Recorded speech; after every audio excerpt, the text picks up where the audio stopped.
ॐ हरिः ॐ श्री गुरुभ्यो नमः। हरिः ॐ ॐ भद्रं कर्णेभिः शृणुयाम देवाः, भद्रं पश्येमाक्षभिर्यजत्राः, स्थिरैरङ्गैः स्तुष्टुवागुंसस्तनूभिः व्यशेम देवहितं यदायुः। स्वस्ति न इन्द्रो वृद्धश्रवाः, स्वस्ति नः पूषा विश्ववेदाः, स्वस्ति नस्तार्क्ष्यो अरिष्टनेमिः, स्वस्ति नो बृहस्पतिर्दधातु। ॐ शान्ति शान्ति शान्तिः। ॐ सहना भवतु, सहनौ भुनक्तु, सह वीर्यं करवावहै, तेजस्विनावधीतमस्तु मा विद्विषावहै। ॐ शान्ति शान्ति शान्तिः। ॐ गणानां त्वा गणपतिगुं हवामहे कविं कवीनामुपमश्रवस्तमं, ज्येष्ठराजं ब्रह्मणां ब्रह्मणस्पदान् शृण्वन्नोतिभिस्सीदसादनम्। ॐ महागणाधिपतये नमः। ॐ मूकं करोति वाचालं पङ्गुं लङ्घयते गिरिं, यत्कृपातमहं वन्दे परमानन्दमाधवं। वसुदेवसुतं देवं कंसचाणूरमर्दनं, देवकी परमानन्दं कृष्णं वन्दे जगद्गुरुम्। ईश्वरो गुरुरात्मेति मूर्तिभेदविभागिने, व्योमवद्व्याप्तदेहाय दक्षिणामूर्तये नमः। गुरुर्ब्रह्मा गुरुर्विष्णुः गुरुर्देवो महेश्वरः, गुरुः साक्षात् परं ब्रह्म तस्मै श्रीगुरवे नमः। एक साथ 12 बार ओम नमो भगवते वासुदेवाय। ॐ नमो भगवते वासुदेवाय। ॐ नमो भगवते वासुदेवाय। ॐ नमो भगवते वासुदेवाय। ॐ नमो भगवते वासुदेवाय। ॐ नमो भगवते वासुदेवाय। ॐ नमो भगवते वासुदेवाय। ॐ नमो भगवते वासुदेवाय। ॐ नमो भगवते वासुदेवाय। ॐ नमो भगवते वासुदेवाय। ॐ नमो भगवते वासुदेवाय। ॐ नमो भगवते वासुदेवाय। ॐ नमो भगवते वासुदेवाय।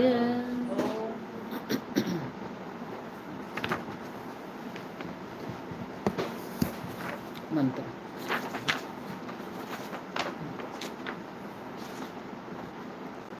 जन्माद्यस्य यतः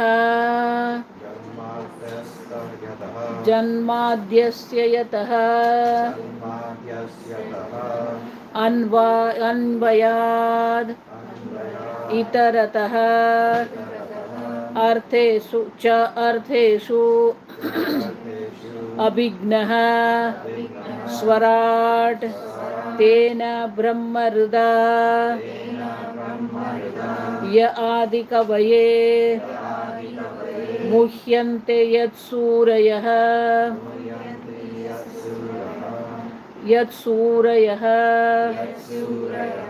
तेजो वारिमृदां यथा विनिमयो यत्र त्रिसर्गो मृषा धाम्ना स्वेन सदा निरस्तकुहकं सत्यं परं धीमहि।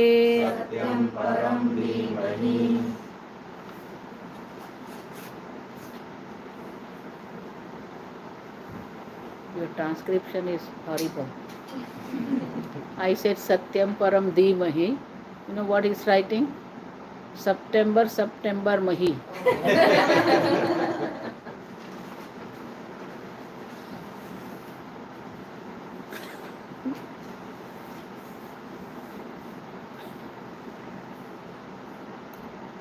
So yesterday we saw Janmadhyasya Yatah. Janmadi Asya. Yasya means jiska. Kiska? Yasya means this. Janma, birth, sustenance means creation, sustenance and the destruction of this world. Yataha, from which. So yesterday we saw that Brahma from which everything is being created. Everything is being sustained and everything being dissolved into it. Right? So now, yesterday we saw there are two causes are there, creator, maker and the material, correct? So when this universe was not there for any creation, when the effect or karya, what we call, that effect is not there, but the maker, the creator has to be there. Before any creation, creator is there. And this universe was not created. So that's why we always ask this question. This is very unique feature of our Sanatan Dharma. We have to understand. After British, we got this name Hindu. We are all Vaidika. We are all Sanatana Dharma. That's why we have to tell everybody, I am Sanatan Dharmi. Not Hindu. It's all British people have put that in our mind. The Sindhu Nadi was there. They cannot pronounce Sindhu. So it become Hindu. Understand? It's like here, you say San Jose. In India, you go Jose bolenge. Yes. They don't know pronunciation, because that is what we are trained. Whatever is written, we have to, that is Sanskrit, As you write, you read. Whole English is funny. You think Jose is funny. Jose is not funny. Jose is funny. Why? Because you write J and you pronounce H, that is funny. Understand? Because that is also in German actually. It's not even English, So Sanskrit is different. As you write, you read. That's why somebody asked this question. How many letters are there in cow? How many letters are there in the cow? So one fellow said 13. Understand this? So how 13? So C means S-E-E, C. Then O. And then W. So you write W. So you say W later, but you don't pronounce W. You pronounce W as V. But suppose in Sanskrit, if I have to write W, then what will happen? Da will be there, Ba will be there, U, Ya will be there, U will be there, La will be there. Understand? So many letters are there. That's why English is funny. Understand? We don't know how to pronounce. Beauty put, but beauty but. Why not boot? The boot will be O-O-T. That's why this problem here in transcription. So, before any creation, creator has to be there. So now, the question is, that uniqueness of our Sanatan Dharma is that everybody tells, any religion you go, they say, the God created the universe. Right? Simple. But out of what? Suppose you ask, out of what? Then what is the answer? They say out of nothing. Understand?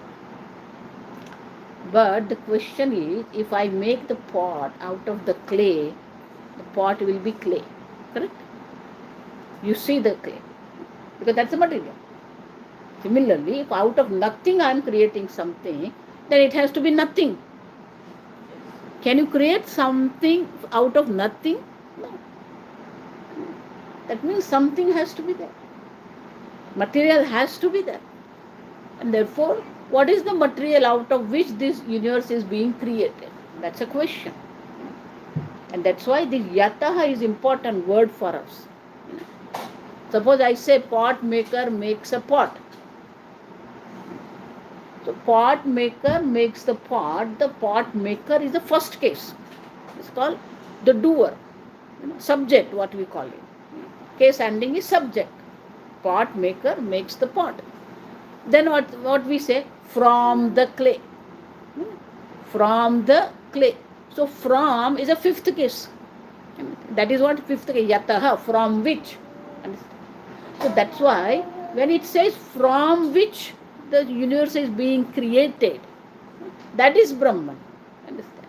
So that means now Brahman is mentioned as the creator, the maker, or the material.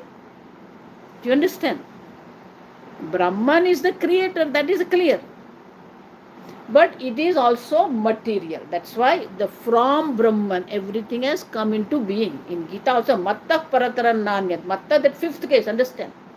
From me, everything has come into being. That's what Krishna says. That's why fifth case is there. So fifth case shows the material from which it is being created. Not only that, even in the grammar, if you see, in the grammar also, that fifth case we use for what? In the case ending, it's very beautiful definitions. That when something is moving away from something, then the fifth case is being used. Like Vrukshat Paranam Patati. The leaf falls from the tree. So that means the leaf is separated from the tree. So anything from which the separation point is called fifth case. You understand? The separation point is called fifth case. So that's a one meaning. That is the grammatical case ending. But there are other meanings also, other usages also are there for the fifth case. And one of them is called the Prakruti. Prakruti means the material. The material also is mentioned in the fifth case. And that's why Purush is the creator and Prakruti is the material. Understand? Purush is he and Prakruti is she. He and she both. That's why we have Ardhanarishwara. Shiva also is what? Ardhanarishwara. Shiva and Shakti. Understand? All our Bhagwan is together. So my Guruji used to tell, they are happily married. Sita Ram, Shiv Parvati, Shiv Shankar, Shiv Parvati, and Uma Shankar. Understand? So because he and she both are required for creation. Understand? That's why I always make joke, I know these people have this, what you call, copyright. They have father without mother. That's a problem. Is there a possibility of father without mother?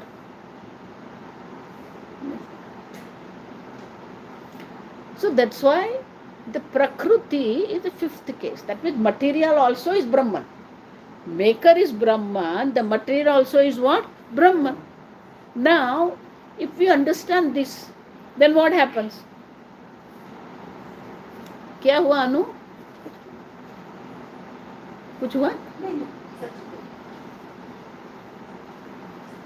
So Brahman is the maker and material both. So the next word talks about that. Understand? Anvayad, that is the word. So let's first understand with the example of the clay and pot. Clay is the material. Correct? Now, wherever there is a pot maker or the clay. Wherever there is a pot, there is a clay. Simple. Because pot is made up of the clay, and therefore wherever there is a pot, there is a clay. Without clay, there is no pot. Understand? The existence of the pot is because of the clay.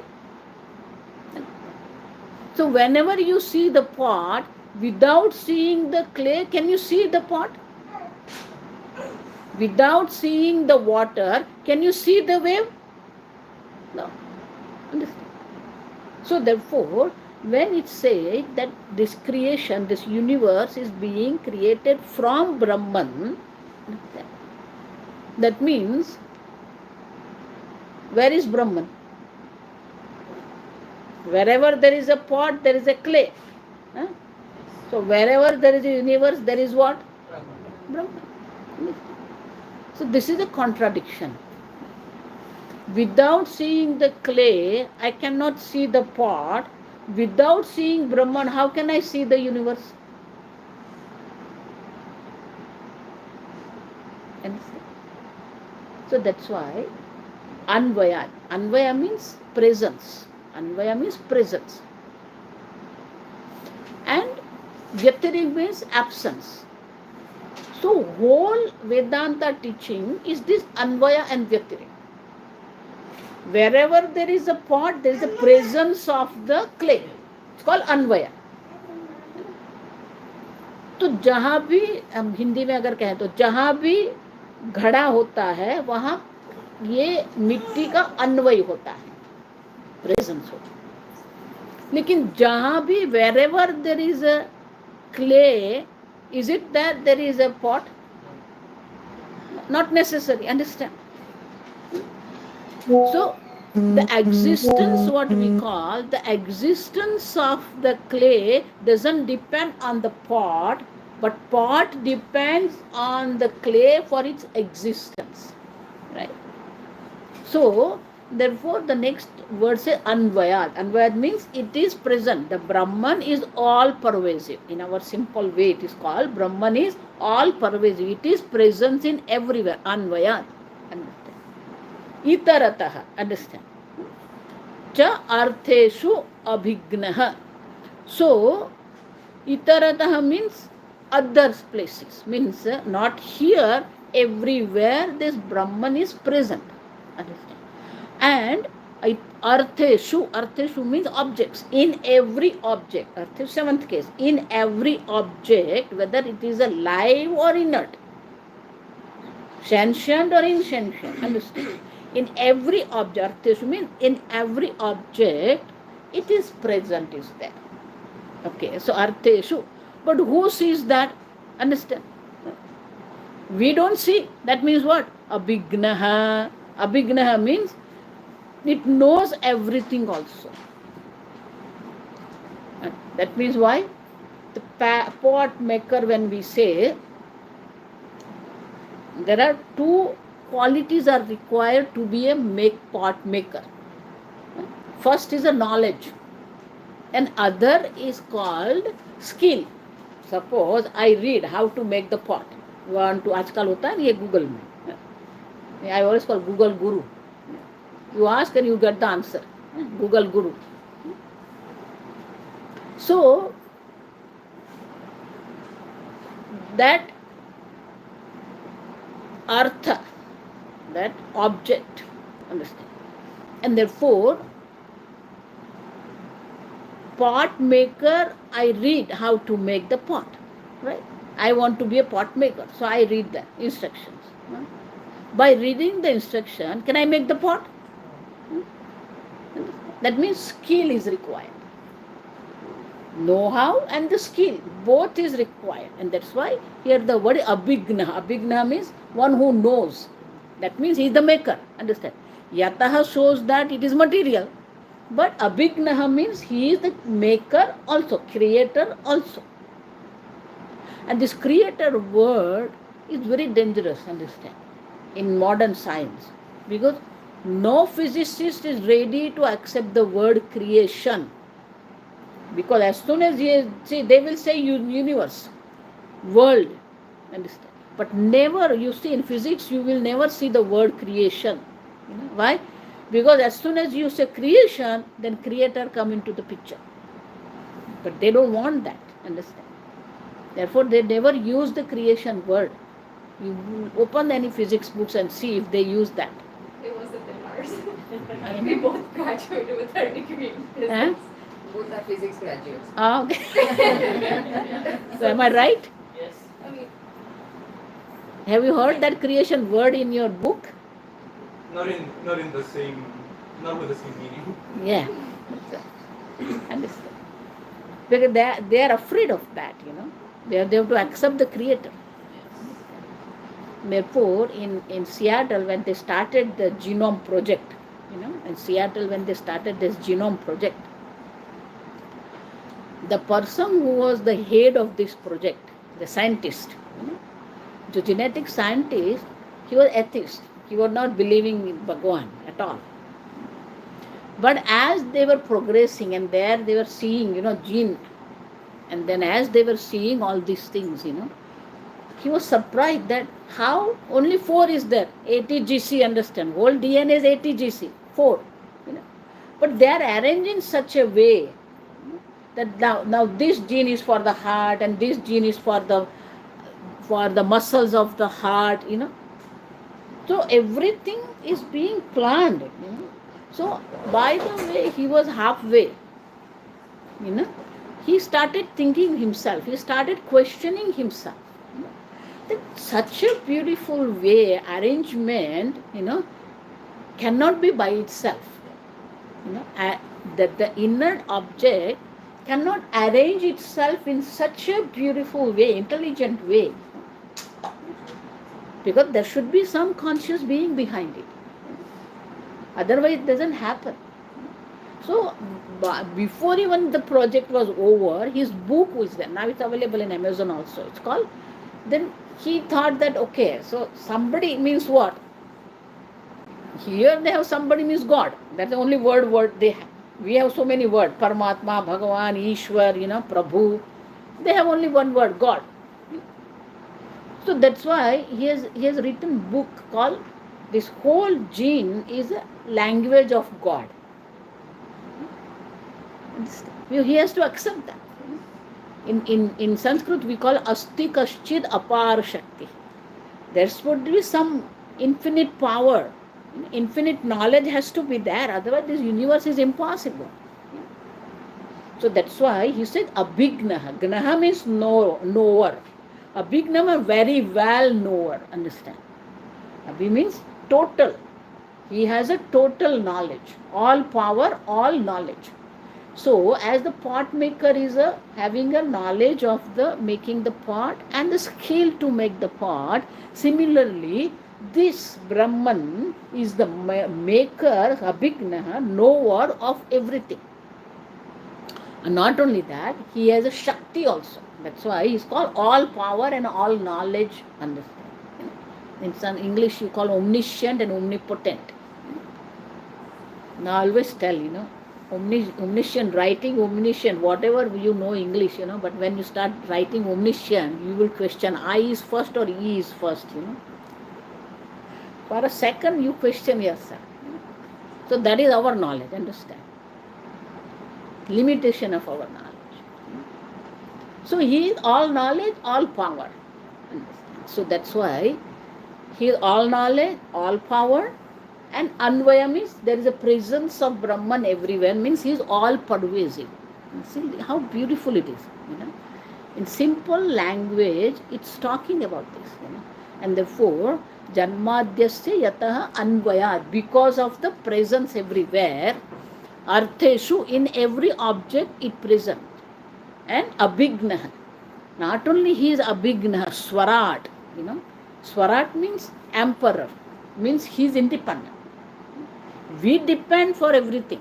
Yesterday as I was talking, we have to consult every time we do consultations, But he is what? He is emperor.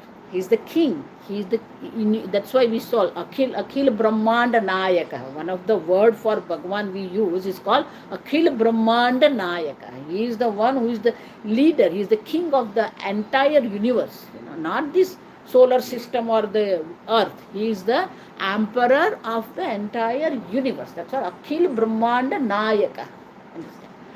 And that's why Tene Brahma Hridaya Adi Kavaya Buhyanti Yat Suryaha. Now it says that this Brahman, which is the maker and material, one who is all power, all knowledge, and being the material, it is all pervasive. But the question is what? Rida, understand. This is the question. Rida means the sankalpa, decision, the knowledge, confirmed knowledge.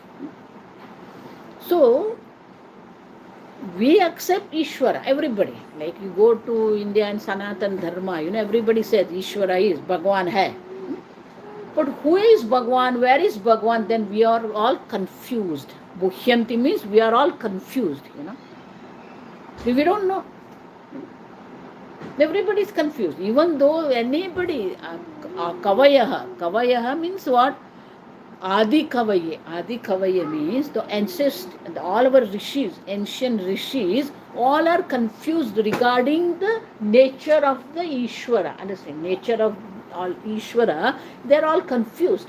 Because logically we can understand that he is all power, he is all knowledge, he is all pervasive, But suppose I say this table also is Ishvara, he is all pervasive, understand? That means this is also is what? Ishvara. But can we say this is Ishvara? Can we behave with this table like he is Ishvara? That means the confusion is there in our mind. Though he is all pervasive.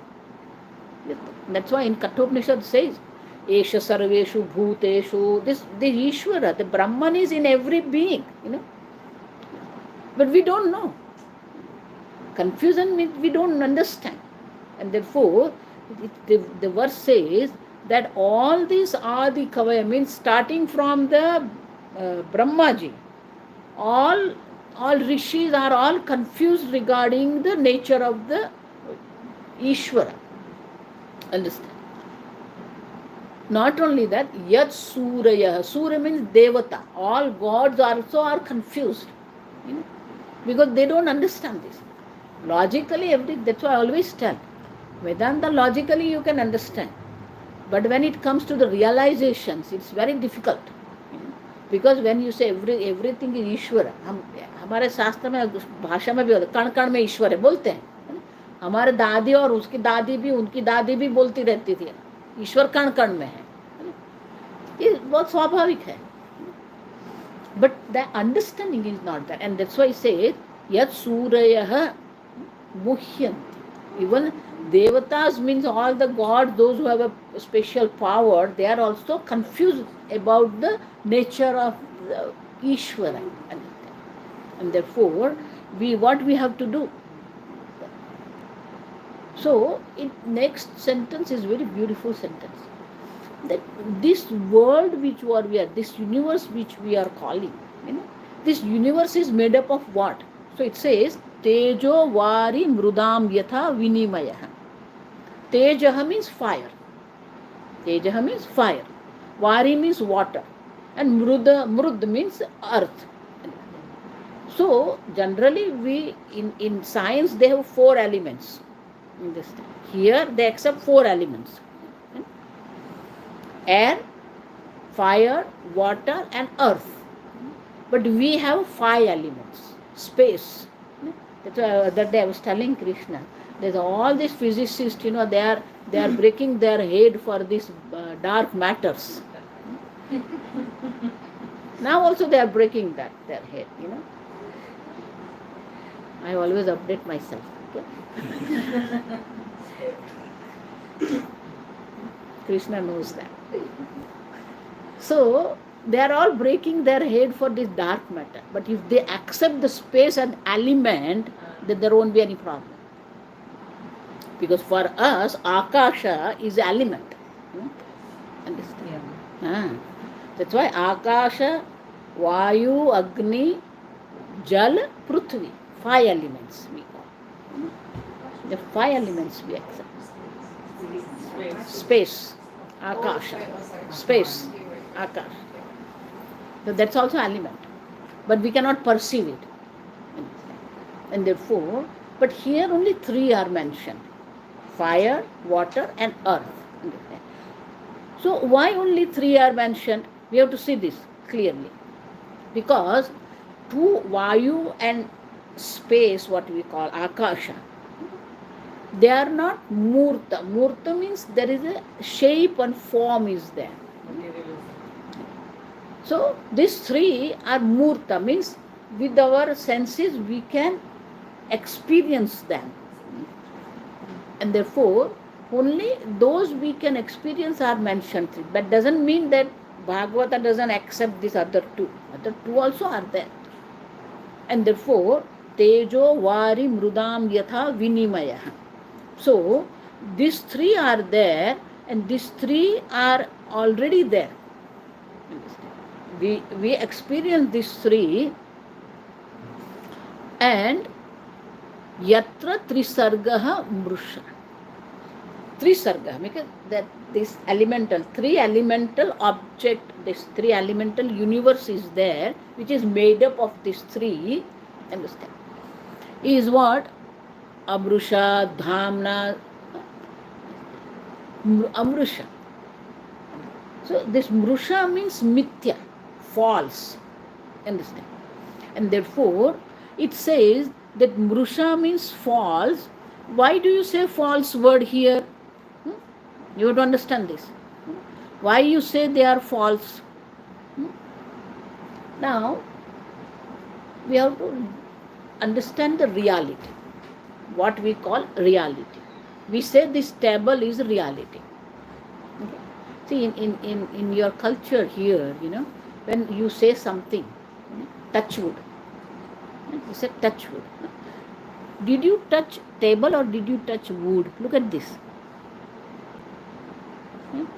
Touch wood. We call this table, but when you touch, you say what? Wood. Touch wood. Then what is table? There are two objects. One is table and second is wood. Pot, when I say, pot word is there, correct? So there is, in our understanding, pot is one object, clay is another. That is our understanding, understand? So we say there are two, pot and clay, wood and table. Now, from the standpoint of the reality, we have to understand this. As I said, without clay, there is no pot. That means pot doesn't have its own existence. Pot depends on clay for its existence. Clear? So that which doesn't have independent existence is called mithya. That which has independent existence called satya. That's why the last word is satyam param dhimahi. Last it says. The Brahman is satya. Other than whatever Brahman, they all depend for their existence on Brahman, because Brahman is a material cause. Do you understand now connection? Because they are depending on Brahman for their existence, and therefore this world which we are experiencing is not real. Understand?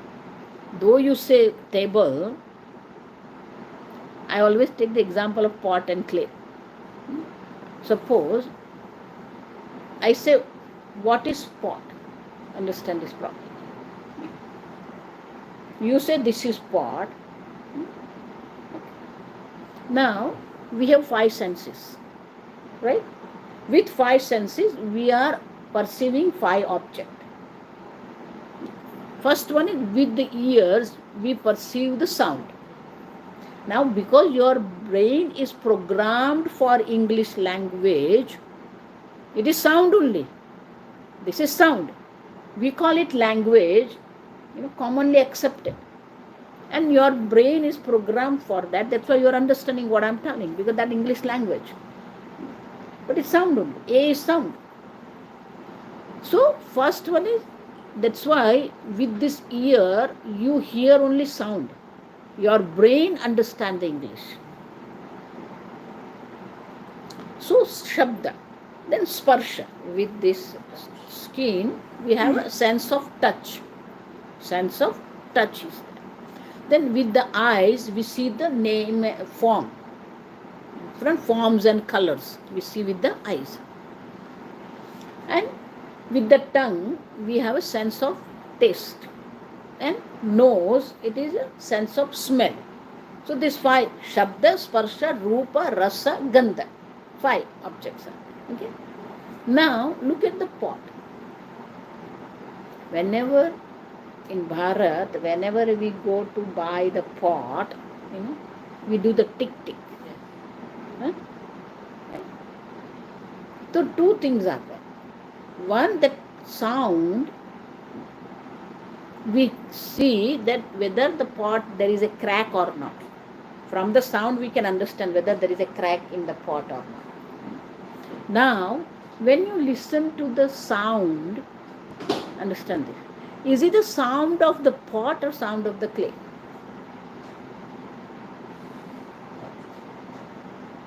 Is it the sound of pot or sound of the clay? Clay. No. If you say it is a sound of pot, then if there is a silver pot, same sound should come.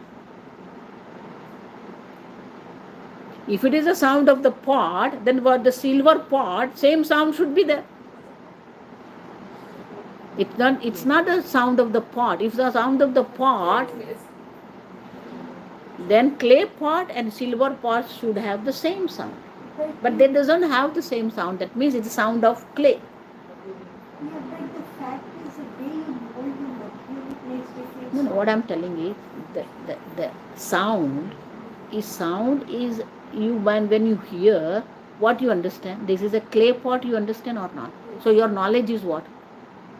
Hearing the sound, the knowledge in your brain is what? This is clay. Not silver, not metal, not glass. You understand what I'm saying? What knowledge comes to you by sound is a clay. So, when you hear, it is clay, right? That's a knowledge of the clay.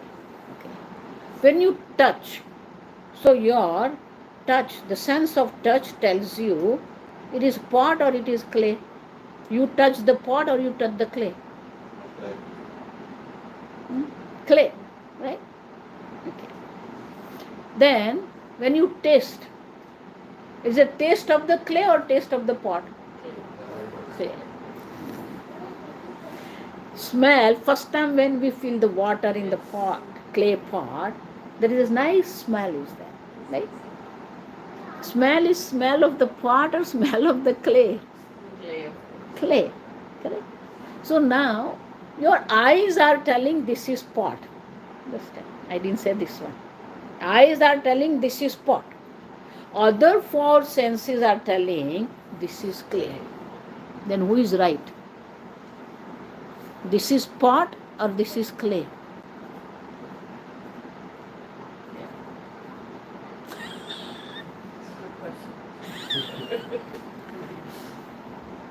This is cloth or this is thread? Everywhere you can see. This is wood or this is table? Wood. Why? Wood is a material cause. Clay is a material cause. Wood is a material cause. Then what is table? We are using the table, right? It's a word. Okay. So where is the table now? And that's why here very nicely it is being mentioned here. Aprusha. Why? Because you see it, but when you see the reality of it, when you see the table, when you start thinking about the reality of the table, it is wood. The reality of the table is a wood.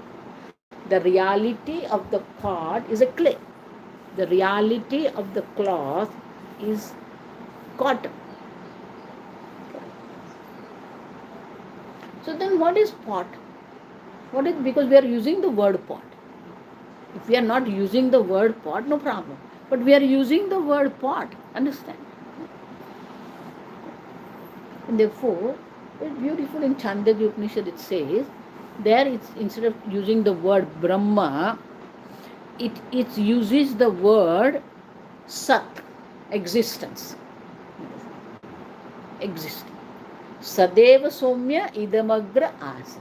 This existence, this world was existence before. Asit means past, before.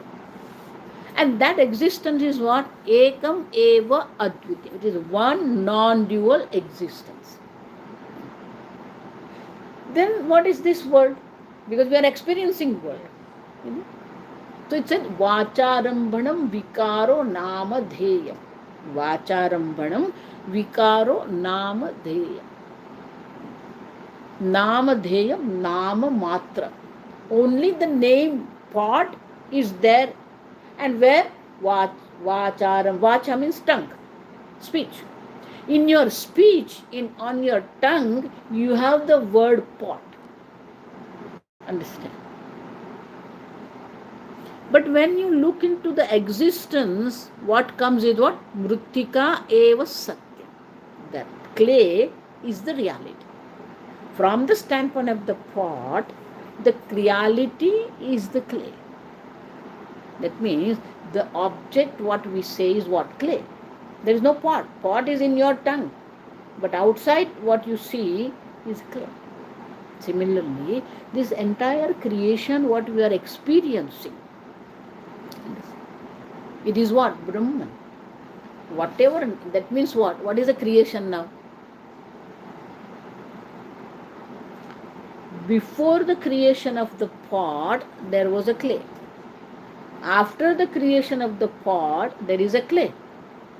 After the destruction of the pot, there will be clay. So clay is all the time. All 3 periods of the time, clay exists. Before the creation, pot was not. After the destruction, pot will be not. Right? So then, we have to see what is pot and what is clay. What is the reality? In English, it's called ontological. Suppose I say this is orange, this is blue. So we saw yesterday that there are 3 types of the words are there in the language. Nouns are there, verbs are there, adjectives are there. Correct? The adjective doesn't show you the object. There is no object green, there is no object orange, there is no object big. It is an adjective. So, this adjective means there is not particular object. It describes the object. Right? Correct? Okay. Now, when I say pot and clay, see, so that means what? This is a clay pot. Now, when say clay pot, what is the object and what is the adjective? Every language this problem. Clay pot, when I say, clay becomes the object and pot becomes the adjective. Am I clear? When I say use the word clay pot, in my understanding, object is pot and it is made up of the clay. That's how we understand. But object is not the pot. Object is the clay. So, these words what we use, we think it is object. We take pot as an object. But pot is not the object. What object is what? Clay. Because before the creation of the pot, clay was there. After the creation, the clay is there. And after the destruction of the pot, also clay is going to be there. So that means the existence of the pot and existence of the clay is different type. Am I clear? A different type of existence. It's not the same. Suppose I say, there is a horns on my head. Is it there? No. That means a non-existence. See the word? That which doesn't exist. It's called non-existence. Then there is another existence of the pot. And the third is existence of the clay. So therefore, it's called ontological. In you have to see the dictionary. Ontological means what type of the existence have the object. Existential, we have to see, understand. So now we have three types of existence. One is a non-existent. Second is exist, but in particular period of time it exists.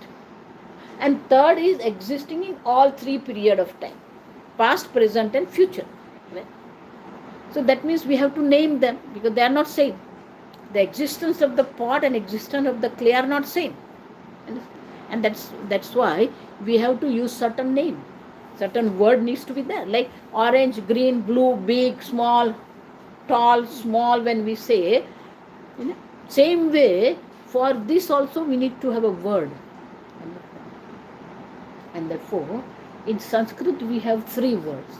Satyam, Param, Dhimai. That is here, Satya. Satya means that exists in three periods of time. Tri Kaleshu Tishtati. In Sanskrit we call Tri Kaleshu Tishtati. That which exists in three period of times. Called Satya. Mean there is no way there would be any non-existence of Brahman. Am I clear? It exists every time. It's called Nitya. That's why we call Nitya. Nitya means that which is all period of time. It's called Nitya. So I am adding word, understand? With Brahman, I said it is all power, all knowledge, all pervasive. Now adding one more word. He is Satya. Understand? Brahman is Satya. Satya means it is a Nitya, all period of time. Then what kind of existence for the pot? You have to have a word for that also. And that's why in Sanskrit we have the word called Mithya. Word is Mithya. Mithya means there are three things are there. First one, I already give you the definition. Pot doesn't have independent existence. Right? Means it depends on somebody for its existence. The whatever depends on somebody else for its existence is called Mithya. One. That which exists only in one period of time is called Mithya. And that which is not eternal, Nitya, is called Mithya. Understand? That which depends on other for its existence, Mithya. That which exists only in one period of time, it's Mithya. And that which is not eternal is Mithya. So now this world which we are experiencing, now we have to see whether it is a real or false. In English, that's what the word they use. Understand? The world which you are experiencing, can we take it as a real or false? Because this world was created. Means before the creation, it was not there. And after the destruction, it's not going to be there. And it's not that universe. Everything, whatever we are experiencing is being created. That's why I said that creation word is Srushti. That's why we call it Srushti. Understand? But the Srushti, that creation, has another word we use called Jagat. We all know Jagat. What is Jagat? Jayate gacchati iti Jagat. That which is born and gone. Born and gone. Understand? See how beautiful it is.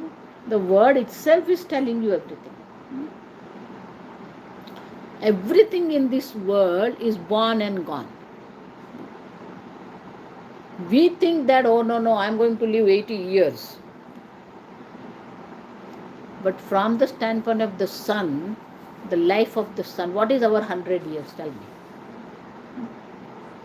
Nothing. Born and gone. You understand? Suppose sun is observing this from his scale of time, what we are? Born and gone. That's why this Jagat is called born and gone. So, what we are experiencing here as a real, it's not real. That means we are living in what world? Do we live in reality? Yeah? That's why it's called Satyam Param Dhimahi. Dhimahi means we all meditate. We know this word. In that Gayatri mantra it comes Dhimahi. We all meditate upon. And that meditate upon whom? The Satya Brahma. And that Satya Brahma is what? Param. Param means infinite. That which is not limited by time, space or object. That which is limitless. Brahman is limitless, all power, all knowledge, understand? And it's real. So, this verse is talking about how to meditate upon the Lord. We meditate upon the Lord who is Satya, who is limitless, who is all power, all knowledge. Now, here also, there is one very important thing is there.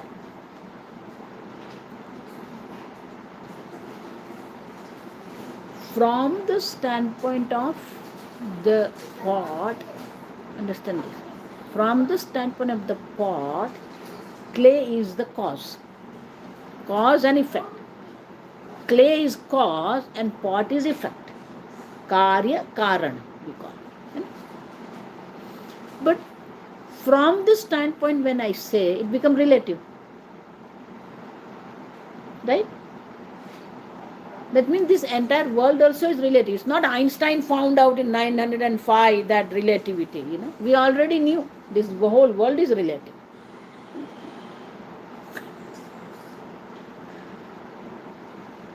Right? So, from the standpoint of the pot, we say clay is the cause. But as we saw, there is no pot. What is there is only clay. Now, when there is no pot, what is the causeness in the clay? The causeness of the clay is real or mithya? Same thing. Mithya. The pot is mithya. Pot is false, right? Then the pot is the cause, effect. But if the pot itself is not real, then the causeness in the clay, is it real? Same way, when we say the Lord created this universe, he used that word. I didn't use that word. So, that means the cause of the creation, when we say for Brahman, is it real or false? That's why this last is important. Satyam Param Dhimahi, understand? If this world is not real, then the causeness in the Brahman is real? Relative. Anything which is relative, anything which is depending on something else cannot be real. Right? So the causeness of the clay depends on the pot. But pot itself is false, then causeness is also false. Same way this Jagat is mithya. That means the causeness in the Brahman. That's why in English you say, don't throw baby along with the bath water. So when we say this Jagat is mithya, then Brahman also is mithya. No. Brahman is Satyam. That means the real nature of the Lord is not that he is the cause of this creation. He is what? Satyam Param. In Taittiriya Upanishad says, Satyam Gnanam Anantam Brahman. That's the definition of Brahman. Real definition or the real truth of Brahman is what? Satyam Gnanam Anantam.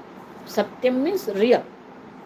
Gnanam means all knowledge. Understands? Consciousness, what we call. Even knowledge depends on consciousness. Understand? And therefore, that Brahman is pure consciousness, which is real, truth. And it is Ananta. Here's a Param, that's a Ananta, limitless. So, we start with the creation. We have to accept the word creation, then we go to the creator, and then we look for the quality, of the real. Then we say he is all power, all knowledge, all pervasive. But when we look into this world, it is a mrusha, means it's mithya. That means all power, all knowledge, all pervasiveness also is what?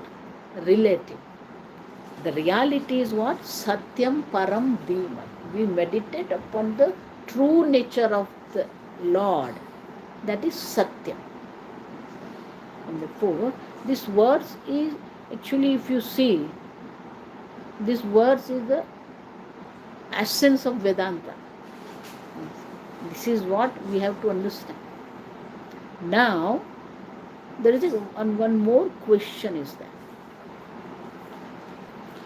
If Brahman is Satya, that is existence and consciousness.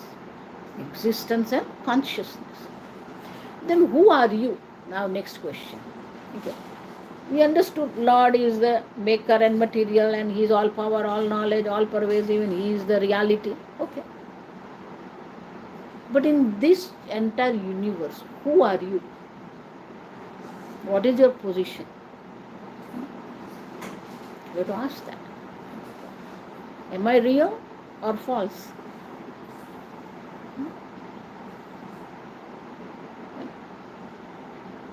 So, there are two things are there. Is it possible for anyone to experience the non-existence of the self? I am not.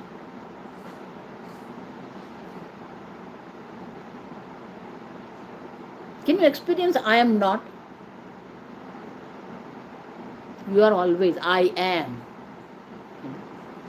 I am is always there. You exist all the time. You cannot experience the non-existence of yourself. Say one thing. Second, can you experience I am an inert object? That means consciousness and existence is there. Sat and Chit. It is called Sat and Chit. Your existence, not existent, understand my word, not existent, existence. And your consciousness. You cannot experience that I am an inert object. The table is inert. What is now? Now we have to define this also. What is inert? That which doesn't know its own existence and doesn't perceive anything else other than itself. That's called inert. Doesn't know the existence of itself and doesn't perceive any other thing. We are conscious beings. So we know that I am and I perceive this world. Therefore, you are Sat Chit. Existence, consciousness. The problem is what? Whenever we say I exist, whenever I say I exist, I limit my existence. I am born on this date and I am going to die. Our problem is what? We have limited our existence in period of time. Not only that, we have limited our consciousness in this body. Why I am telling this? Because is there a possibility that there are many consciousness?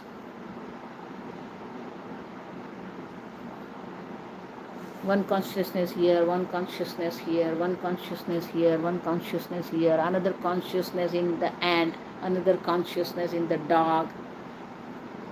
There are many consciousness.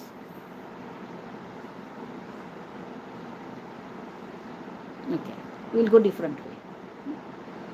How do you know you exist? Here comes that experience and knowledge. Do you experience your existence or you know your existence? You know, you don't experience. Understand? Right? Suppose I said this is a paper. So with your eyes, you are seeing this paper. Right? So it's called Pratyaksha Pramana. Pratyaksha means direct means. All five senses, with five senses, whatever we experience. It's called Pratyaksha, direct. And suppose this is the sound. Sound is direct. Sound is direct. Pratyaksha. But then you say this is sound of AC without seeing. That AC is what? You infer.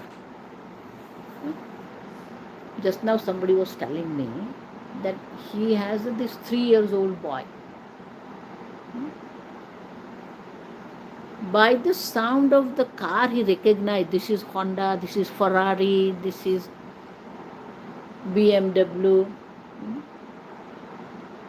Without seeing the car, hearing the sound, he infer this is this car, company of the car. So it's called inference, indirect knowledge. Not direct, indirect. In indirect knowledge also, we have 4 types of the knowledge. First one is inference, anumana, it's called. Mana means knowledge. Anu means first you have seen the car and the sound together. Now, when you hear only sound, you infer. Okay. Second one is called presumption. All this scientific research is presumption. Presumption means what? Anumana is a direct. Indirect in the sense you hear and you know. This is car, this is bus, this is scooter. Direct. Arthapatti, there are 2 negatives are there. It's called presumption. 2 negatives. So in Sanskrit they have nice example. Devadattaha Pina. The Devadatta is fatty, big guy. Divana khadati. Daytime he doesn't eat. Daytime he doesn't eat, but he is big guy. That means what? Ratrau khadati. Nighttime he eats. That means what? 2 negative. If he doesn't eat, he won't be a big guy. 2 negative, do you understand? If he won't eat, he won't be a big guy. That means he eats at night. That's called presumption. Suppose in the morning you get up and you say everything is wet. Then what do you say? If it would not have been rain, everything would not have been wet. 2 negatives. It's called arthapat, presumption. Same penicillin, understand? If this would not have, this fungi won't have the particular chemical, this bacteria would not have get destroyed. The research of the penicillin is what? Presumption. Not anumana, understand? Not inference. It is a presumption. So the presumption is there. Then upama, similarity. Somebody has gone to South Africa and they saw the huge big herd of bison. Then somebody, oh, who is bison? Oh, there's water buffalo, like a water buffalo. It's called upama, simile. And this sixth, this one is excellent. We call anupalabdhi, non-existence. Suppose I say, there is an elephant on my palm. Do you see elephant? No. So you see the non-existence of the elephant. Anupalabdhi is called. Therefore, inference, presumption, simile and non-existent. That's our knowledge, understand? Non-existent. All our 80% of transaction is because of this non-existent, understand? Right? You eat because you know your stomach is empty. You walk because you know there is nothing in front of me. You fill the bucket because you know it is empty. I am talking to you because I know that you don't know. I write on the paper because I know it's what blank. Do you understand how we are using non-existence everywhere? Understand? That is also means of knowledge. It's called means of knowledge. These 5 means of knowledge are there. Similarly, this is means of knowledge. Okay? So for knowing anything, we employ the means of knowledge. I want to see the color, I employ my eyes. I want to hear something, I employ my ears. Right? Now, to know the existence of yourself, what means of knowledge you are employing? Do you need any means of knowledge to know that you exist? Do you need any means of knowledge to see that you exist?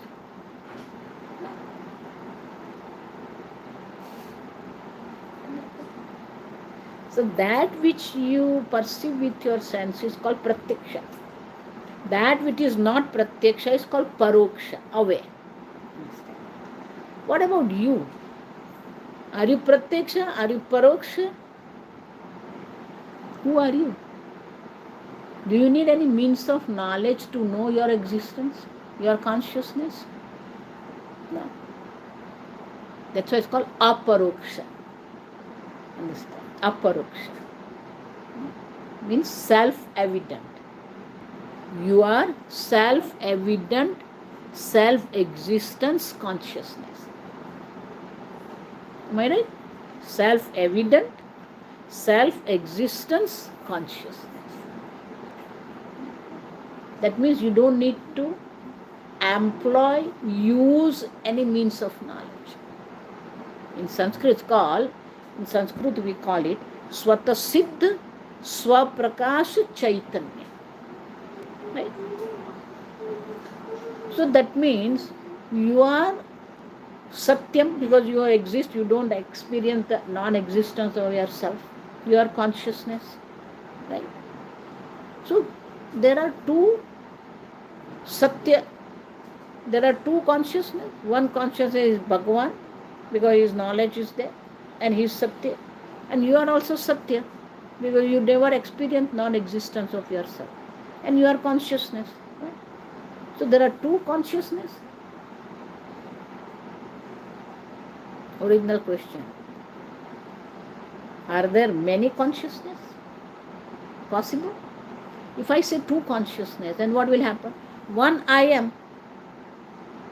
And what is the definition of consciousness? Self-evident, self-existence. Right? Suppose I say second, then it is no more self-evident, because you are perceiving it. Then it is no more consciousness. Consciousness is what? Self-evident, self-existence consciousness. If you say second, it is no more consciousness. It is inert. It is not self-evident. And therefore, in that mantra, I said, Ekam eva advityam, one non-dual. Understand? Consciousness is one non-dual consciousness. And therefore, the Lord, who is all power, all knowledge, who is the creator, cannot be separate from you. That means you are the Lord.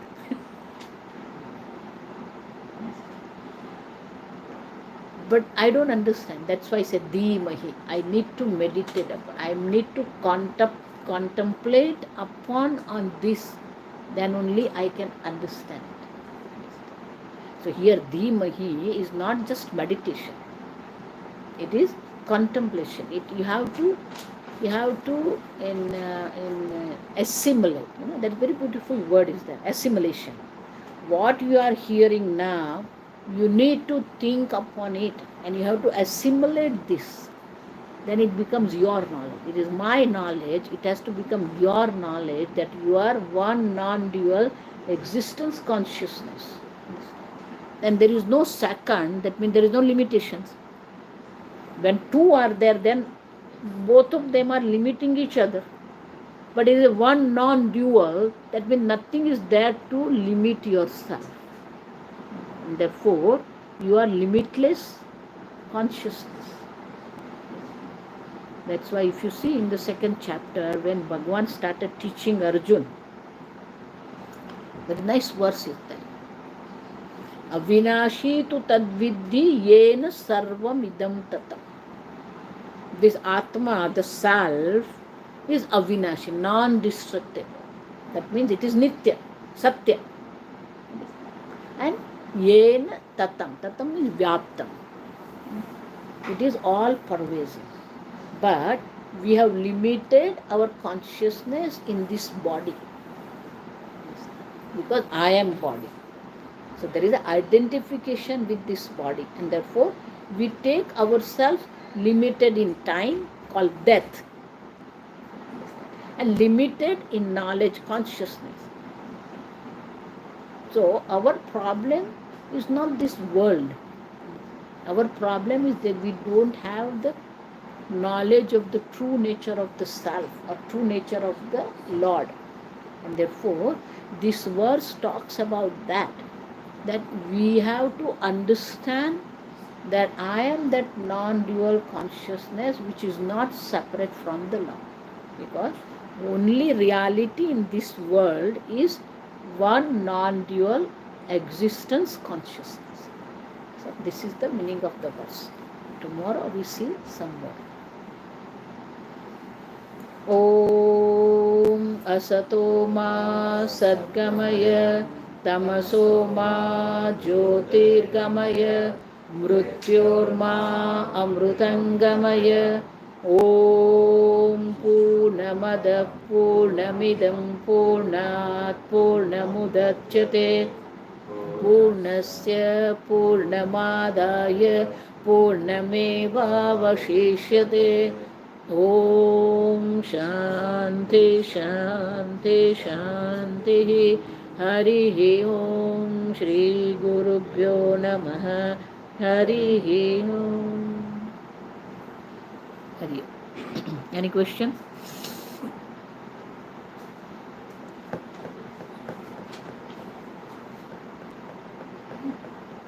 So is what you talked about, would that support kind of the multiverse theory? There's multiple universes. Yeah, we don't accept the universe. Uni means one. We talk about not a multi, crores of that. That's why Bhagwan is called Ananta Koti Brahmanda Nayaka. He is the Lord of not one, Ananta. Limitless and Koti means crore. Limitless crore. Now you keep counting. How many zeros are you keep counting, See, that's why this Purana, when they are telling something about the Lord, it's not just a shape or form or beauty of Bhagwan. We have to understand. There are a lot of hidden meanings are there. So there is the description of Narayana, very nice description of Narayana. That Narayana, we know, he's lying down on that Ananta Sagar. That's why Ananta Shayana he called. So when they were describing this Narayana, a very nice way of description. How he is the Lord, the Lord. So they say that he is limitless, Ananta. That means, see, this is called Roma. This is called Roma, and this is called Kesha. So body hair is called Roma. That's why Romancha we say, when somebody is excited, we call it. So goosebump you call it, right? Because there is a little bump is there. That's why goosebump. That like a bump is there. When your hair is standing, the little bump is there.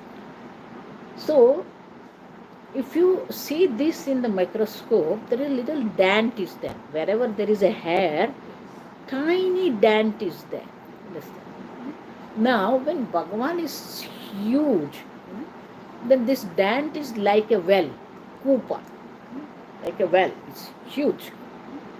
The description, it says, so well is called kupa, and this called Roma. So the description, the Roma kupa. Okay, Roma kupa. And the description says, from every Roma kupa, every shana, every second, crores of Srushti, the creation is being created, crores of them are being sustained, and crores are being destroyed in single moment. Just a moment. So you can see. That's why now they have started that there should be a parallel universe. We already have that Ananta Koti Brahman, all these words, we just by Shraddha, oh, Bhagavan is all, Ananta, he is. No, try to understand what it says. You have to understand. The Akhil Brahmanda Nayaka, Ananta Koti Brahmanda Nayaka. Multiverse, we already accept that. And not only that, our time scale is completely different. They are still struggling with 2000 years, 2024 years, So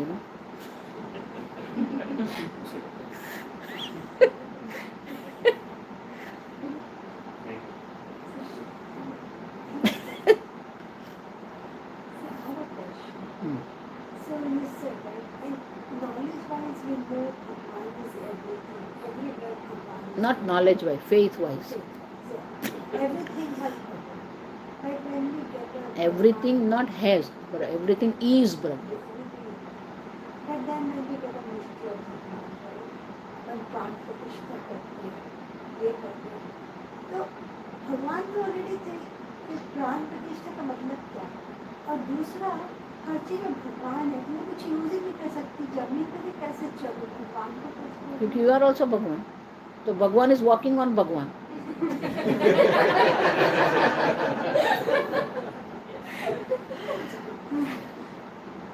Annam also is Bhagwan. How can you consume this? Because you are also Bhagwan. Eater also is Bhagwan. Eaten also is Bhagwan. तो फिर प्राण प्रतिष्ठा का मतलब क्या है? See, there are 4 ways we can understand Bhagwan. One is Satyam Gran, this means what? As we say, a limitless existence consciousness. That's the true nature of this Bhagwan. That is true nature of you also.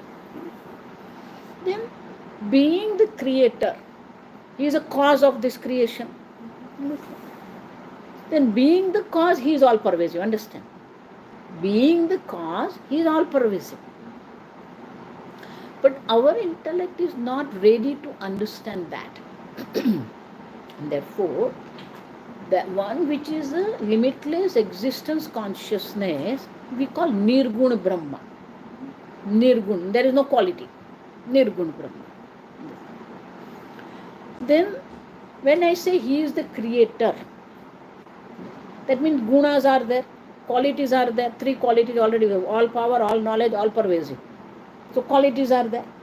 So saguna. Okay? But being the creator is all pervasive. Therefore, Nirgun Brahma, Sagun Nirakar Brahma. Nirgun Brahma is ultimate reality. That we have to realize. But when we say he is a cause, then he is Saguna Nirakar, because all pervasive. That's why there is no Akar, there is no form. Therefore, he is all pervasive. Understand? Saguna Nirakar. But to understand this, we need this Saguna Sakar, which is Murti. Saguna Sakar. Because when we are not able to relate to God, then our rishis have created this huge culture. And it's not only the shape, understand this properly. This is Ganesha, this is Ram, this is Saraswati, this is Lakshmi. Because there is meaning is there. When I say the Lord is a creator, then we call Brahmaji. Gods are not many. It's all referential name. From the standpoint of the creation, we call Brahmaji. From the sustenance of the world, we call Vishnu. From the destruction of the world, we call Rudra. Understand? Same way, when I say Brahmaji, then for any creation we need knowledge. We already discussed that. Okay? We need knowledge. And that's called Saraswati. Do you understand that? Brahma and Saraswati. The consort of Brahma is Saraswati, because knowledge is required. For sustenance, wealth is required. That's why Lakshmi. Lakshmi, Narayan. Brahma, Saraswati. And for destruction, the action is required. That's why Durga. So, the power of Lord is three. For any creation, we need three types of the powers: knowledge, desire, and the creation, and destruction, kriya, action. Knowledge, desire, and action. Knowledge is called Saraswati, desire is called Lakshmi, and action is called Durga. That's why in Sanskrit we say, Janati, Ichhati, Karma, Karoti. First you know, then you desire, then you act. Beautiful. And therefore, it's not many God, one only. Like you are a person. From the standpoint of your mother, your son or daughter. From the standpoint of your grandpa, your granddaughter and grandson. From the standpoint of husband and wife, you are a wife and husband. From the standpoint of brother and sister, you are sister and brother. All reference here. So now, we cannot relate to that God, because who is Sagun Nirakar, it's very difficult. And in 12th chapter, that's what Bhagavan says, that person who has the I sense in this body, because I am body, tomorrow we'll see that. And because we have limited ourselves to this body, it's very difficult for us to relate to that God who is all pervasive. But somewhere we have to have something where we can relate to God. Therefore, what is bhakti? Bhakti is relating to Ishwar. And then we have different forms are there. Because to relate, we need a form. So Ganesha is there, Durga is there, Lakshmi is there, Saraswati is there, Vishnu is there. So to relate, we need this Sagun Sakar. One thing. Second, why we need Pran Pratishtha? Because when I give a form, then we have to consecrate that form. That's why I always tell this, all Brahmana also, they all make mistakes. Murti. Once you do the consecration, it is no more a Murti, it is a Bhagavan. Suppose you are offering milk to Shivalinga, you don't say I am offering milk to stone. Though you see the stone, you don't say that. Even if somebody is telling, we say Papam. We are offering to Bhagavan.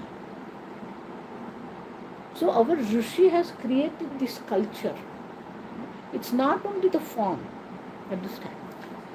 From the standpoint space, the place, also. When I say Mathura, Vrindavan, when I say Ayodhya, when I say Rameshwaram, how beautiful culture. Just amazing, everything is connected to the Lord. Rameshwaram means Shiva. Vrindavan means Krishna. Ayodhya means Ram. Kashi means Kashi Vishwanath. Kedarnath means Shiva. So, place-wise also, it is all related. Time-wise also, Ashtami means Durga. Chaturthi means Ganesha. Ekadashi means Vishnu. Trayodashi means 13th day is Shiva. Pradosha Puja we do. So time-wise also they have related us to that. Object-wise also, Modaka means Ganesha. Butter means Krishna. That's why I always tell, the real Sanatan Dharma is that when you listen to the butter, you don't think about the calorie, you think about Krishna. Am I right? What first, as soon as you hear the butter, first comes to your mind is Krishna, not the calorie. Understand? It's beautiful. Butter, then plant, Tulsi, Krishna, Bilva, Shiva, Durva, Ganesha. Look at this. Flower also. Every god, they have their favorite flower, you know. Hibiscus means Krishna, Ganesha. Parijat means Krishna. Datura, you know what you call Datura? Temple bell, like something, you know, that hanging, it's called Datura, means Shiva. Yeah. So flowers, food, object, plants, place, time. So it, for relating for the common people, this whole culture is there. Nowhere it is there, I'm telling you. Nowhere it is there. None of the culture has this. Everything is connected. Why? That means our rishis were expecting, understand? Rishis were expecting that we don't forget God. But still we have a minimum place for God in our life. Is it fair to say we like humanize God in that regard? Like in order to connect with God, we sort of humanize the God. I don't use the word humanize, but at least in a way you can say that way, that just to relate, you know. Right. Like Krishna, when I say, then I can play with Krishna, you know. So somewhere you relate to that. So they have given this kind of the forms. But like Ganesha, when I say, you know, Narsimha, when I say, you know, it's not all human. Varaha, when I say, it's not all human. It's a bow. Then when I say Kurma, so that's not only human forms. There are incarnations are there, different forms are there. But the way we relate to it. So that's why Sagun Sakara is required. Now, when I say, then there is a sense of stone is there. When I say Durga, that is what our point is. Understand? Don't forget. So when I say Durga, it is marble. So to get the sense of divinity in our mind, we do this consecration. Then it is Durga now. Now not it is it. When I say marble, it is it. But when I say Durga, it is she. So, and it's not that simple, this process of Pran Pratishtha. It's most complicated, I'm telling you. But once you do that, there is Bhagwan. He is there. Whether we accept that or not, it's a different thing. But in reality, he is there. Available in that form.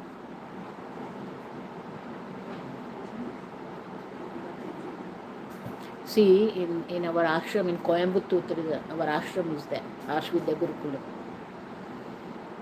So we have there is a form of Shiva in the form of the teacher, and suppose you give a form to Shiva as a teacher, it's called Dakshinamurti. And so we in 1990 we had a consecration of Dakshinamurti temple. So 5 days, whole ritual is actually 5 days, but they shorten it into 3 days also. But we did exactly the way it is. You won't even believe that 5th day, when there is a really Pran Pratishtha was going on after all the rituals and everything, in the morning the wind was so strong, because prana is vayu, prana is air. The wind was so strong that even it opens up my whole sari. That strong it was. And there was a drizzling was there. It's called Mangal Varsha, we call it. It's called Mangal. From the morning, it was this Mangal Varsha was there, and that's why we don't have the good video of that day. Because drizzling was there, you know. So we cannot even, these people, those who were photographers, they struggle like anything to get something, you know.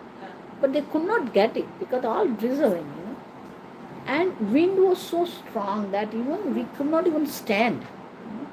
But as soon as the Pran Pratishtha was over, the pin drop silent. Just amazing.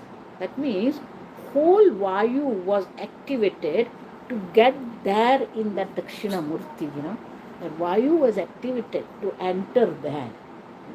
And as soon as the last mantra, Shanti, Shanti, that priest in the temple, as soon as he says Shanti, Shanti, everything was quiet.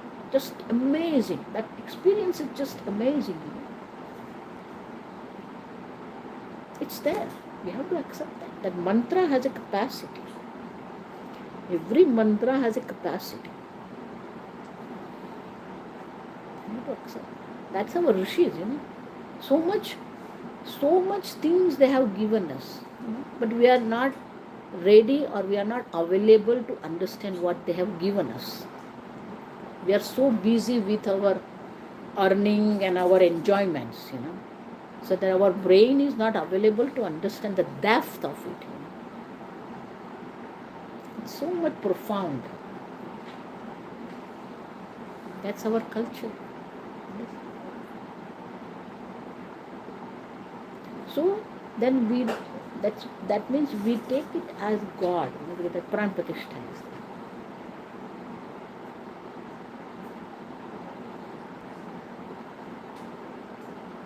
Any question?